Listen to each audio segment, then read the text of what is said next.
I found myself thinking about what I learned here the previous days. You were talking about our cells, our body cells, who are listening, because they are consciousness, right? Not just globs of goo. Absolutely. Listening to our mind and working accordingly. Listening is an interesting word. We would say consciousness, who is vibration, who feels vibrational relationship with other vibrations, your mind being one of them. And your mind, and in other words, when you think a thought, you offer a vibration that is emphatically influential to the vibration of your body. But your body isn't listening and rejecting.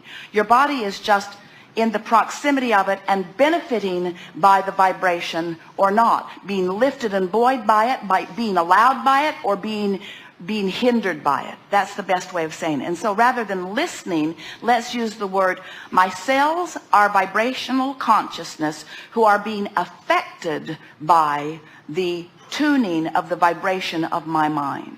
Okay. So here's my question. It is on a practical level, and it might seem to some people here a little bit far out. And this is about... Nothing here is far out. Okay. And this is, are we able, or will we be able in this lifetime to recreate parts of our bodies, regrow parts of our bodies if we lost them to amputation? The potential is there now. And cellularly, it is understood your cells are replicating themselves again and again and again. Mm-hmm. But you have to understand the cell. This is really good. How much, let's contemplate this from a cell's point of view for a moment. Isn't it interesting that from that little glob of goo in the petri dish, well, you didn't all start out in the petri dish, but it makes a good picture. From that little gooey beginning, part of that goo knew how to be an eyeball, and part of that goo knew how to be a hair follicle. Mm-hmm. In other words, and part of it knew how to be this organ or that organ. In other words, the intelligence of the cell is incredible. So now let's contemplate. Ooh, this is so good.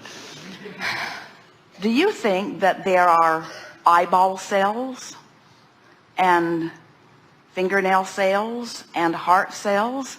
Or do you think there are cooperative cells who can align to the bigger image that's being projected by more powerful consciousness?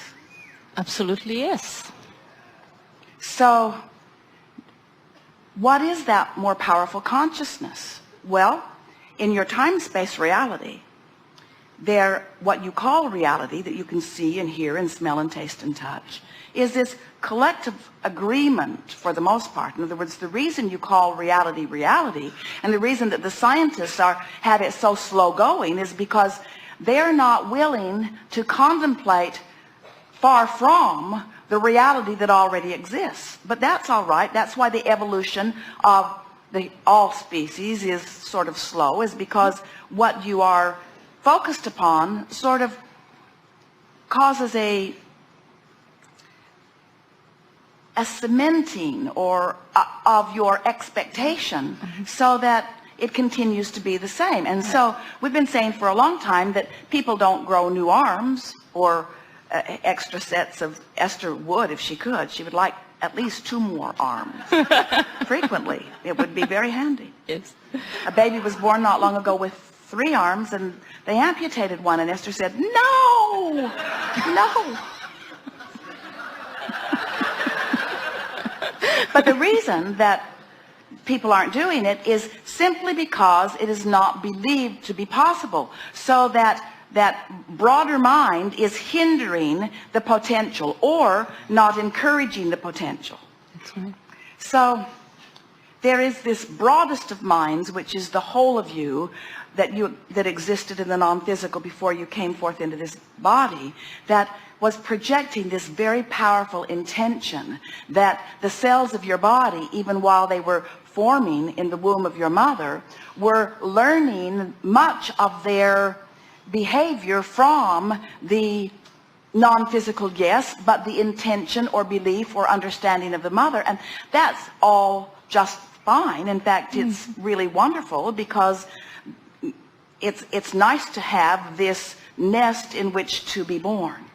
But very soon after that, we would like you to accept your autonomy and accept that you have the ability to think thoughts, and you have the ability to guide the cells of your body as you would like them to understand. So if you intend to be taller, you can be. Jerry and Esther have a dear friend who works at a restaurant that they frequent often when they are in California. And Jerry asked him if he meditates. And he said, I didn't, and then I did for a long time, and now I'm not much anymore. Why do you ask? And Jerry said, well, we're working on a meditation CD with Abraham, and I was just curious about that. He is a musician. And he said, you know, it's interesting. I was very short and very pudgy and very unpopular and very turned inward and very unhappy. And my mother came across Seth, and she encouraged me to meditate. He said, I began meditating, which is just simply the process of quieting his mind and giving his cells a reprieve from discordant thought for a while. And then I began visualizing. I began visualizing myself more as I wanted to be. And he said, in the next year, I grew 6 inches. I lost 50 pounds. I became involved in school. I got active in music. In other words, his whole world shifted, because in that process, instead of just being and responding and reacting, he began directing his thought in a way that matched the intentionality that he had launched even before his birth. In other words, he came into alignment, and his physical body cooperated. Now, that's easier for people to hear when you're still a child, or even when you're in adolescence. In other words, you accept growth spurts under those conditions because you see them. But we would like you all to accept that there is nothing that you cannot be or do or have. You live in a cooperative universe, which includes your physical apparatus, and whatever you want will be. You form the image, and if you do not defy your own image with reality or with expectation or with the learned knowing of scientists and doctors who know better than the fantasy you're dreaming up, if you don't do that, you will discover the cooperative, we talk about this vortex where all cooperative components are assembled. And we tease you. We say, are you a cooperative component? Because often you're not. Everything that you want has been assembled, but you're not seeing the manifestation of it because you're doubting it. You're worrying about it. You're not a cooperative component. You get in this vortex and spend some time in this vortex and begin paying attention to what's going on in your experience. And those who are watching you will find you an anomaly. Until in time there will be enough of those weird, freakish recoveries that it won't be an anomaly anymore. It will be a new science. Oh, a new science. That's how the scientists discover new science. They start out with a hypothesis, an idea, and then others believe enough in the idea that they make it true, you see? And why would you participate or be a participant in the physical world who participates predominantly in the can't-dos, in the not possibilities? It's not possible. Why do you say that? Because it's never been done. Well, and that's your reason? That, because it's never been done? That's your reason? That's ridiculous. If you can dream it, if you can imagine it, if you can conjure it, if you can want it, you can have it no matter what it is.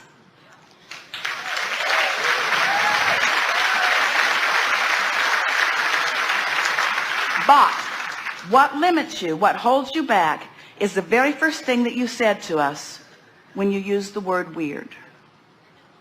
Most will see this as weird. And so most people are so wrapped up, most people cannot see themselves only in conjunction with their own possibilities. Most people have wrapped around themselves the way others see them in everything that they do. So when you factor how others see you into it, you bog it right down. You bog it right down. So you have to reach this place where you don't care who gets the credit. You don't care who understands it. You're doing it. You don't even care if it manifests, because if you care that something manifests that hasn't manifested, you've introduced resistance to it. You just have to so enjoy the dreaming process that you dream for the joy of dreaming. And if you dream enough for the joy of dreaming, the manifestations will just follow you around until other people will say, what in the world are you doing? You say, dreaming. Dreaming? Well, how's that possible? And then you say, don't write me, don't email me, don't call me. Because I have a dream that I believe, and I don't want to talk to somebody who doesn't get it. Yes. Really good. I feel empowered. Thank you very much.